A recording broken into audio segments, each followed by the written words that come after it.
It's about creating conversations. Arrow.net, ARROE.net. All right, let's do it. Let's play it forward. These are real people, real stories, the struggle to play it forward. Episode number 514 is with Nick Quested. I'm very good. How are you? Fantastic. I've been waiting to talk with you because, I mean, you're onto something here that really is going to be a conversation starter. And I love that kind of stuff. When, once you get people binge watching on something, then the conversation begins. Well, we can only hope. How did this process come into being? Because it doesn't just show up. It takes an entire team or an entire village to make something like this happen. So my friends at Matt Projects, Mehdi and Brett, they came to me with the footage from Spencer and said, well, what do you think of this? And we've been looking for a way to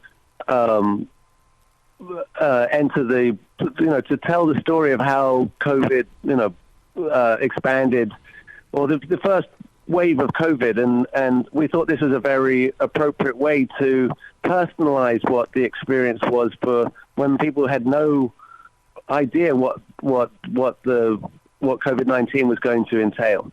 And this was basically the canary in the coal mine. As the doctor said, they knew everything they needed to know about COVID-19 after Diamond Princess. They knew the infection rate, they knew the morbidity rate, they knew it was transferred via aerosol.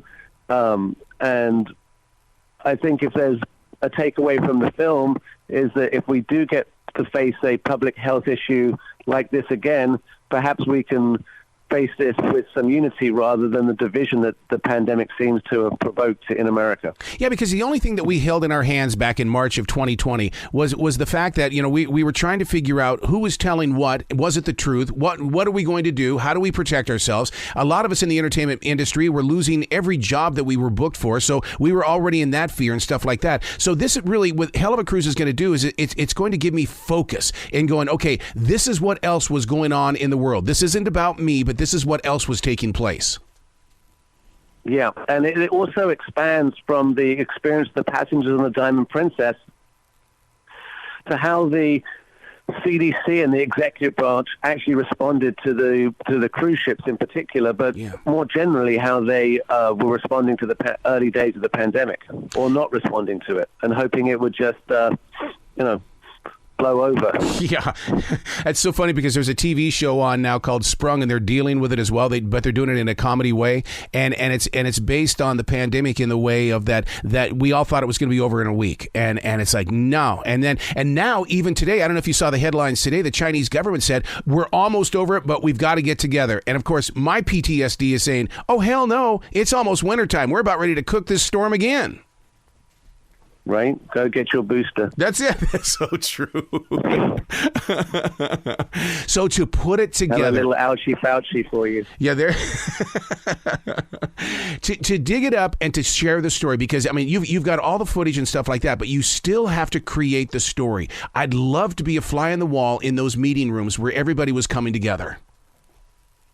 Well, yeah, I mean, we sketched out the story because the story evolved for us. We thought we were just making a film about the Diamond Princess, but it just expanded because the ships kept on sailing, and we just didn't understand what would motivate a company to keep sending boats when on all the boats that we followed subsequent to Diamond Princess, there was COVID on it, and they knew what happened when COVID was on the boat. Yeah. And they kept on sailing. Yeah, yeah. Very scary times. And then we discovered that cruise ships are an interesting phenomena because they're not actually American companies. So the boats are registered in foreign ports. So when you step on a cruise ship, you've lost your rights as an American consumer. You are now subject to maritime law. So that's another very interesting fact that the cruise companies have found this little seam of non-legislation and exploit it to the max. Did you get the opportunity to talk with any of the people that were on that ship? Because to me, it reminds me so much of 9/11 that we stood there watching it, but it felt more like a movie than reality. Well, yeah, no, we talked to lots of passengers. We probably talked to 20 or 30 passengers on the Diamond Princess, and we have footage and interviews with, more than a dozen. So we talked to extensively to all types of passengers on all these different boats. And I can't wait to hear those conversations, because when I had COVID, all of a sudden it felt like the world stopped. And the thing is that, I mean, it took forever to get from 1:00 in the afternoon to 1:15 because you're stuck. You can't leave. You're stuck. They must have, I can't imagine what they were going through. This world that was, on this cruise ship where everybody's living happily ever after, and then boom, it all stops. Yeah, they were sequestered to their rooms, quarantined in their rooms, literally. And they found ways to communicate with each other through the sort of shipboard network and through social media. But, they had to come up with ways to deal with it. Lots of people did sort of fitness stuff. And then the boat provided a lot of entertainment. They had origami classes and oh my God, all sorts of crazy stuff. See, and doesn't that fascinate you about the human being? How even though things have changed so dramatically, that we will find a way. Well, humans are generally very resilient. I mean, we're designed that way because we often experience significant emotional trauma, but we recover from it. It fades, and for most people, and some people can't quite get through, but most people manage to deal with trauma over a period of time, and I think it was the same for the Diamond Princess passengers. I think it was traumatic, but they rose to the occasion. They had to deal with it. Yeah. They had to find a way to survive the 14 days. But it's not just this being quarantined in the cabin. It's not knowing what COVID was at that time. They didn't know whether it would come through the air vents, or if someone touched them, they might, start coughing and then they might be evacuated from the boat. I think they were very scared of being evacuated from the boat into a country where they don't speak the language. Dude, I remember that during the early days of COVID, I would sneeze outside, and instantly, because I was afraid people would think I had COVID, I'd go, allergies, I swear it's allergies, please people. And but we were and that's what I love about Hell of a Cruise is the fact is that you're taking us back in a time that we need to be reminded of. Yeah, we're trying to evoke that moment because not to reintroduce a trauma to people's life, but to re-examine that in context, because a lot of people saw this the beginning of the pandemic just from like the news or the newspapers, and you get that in microbites. But when you put things in context, it becomes a lot clearer of people's intentions.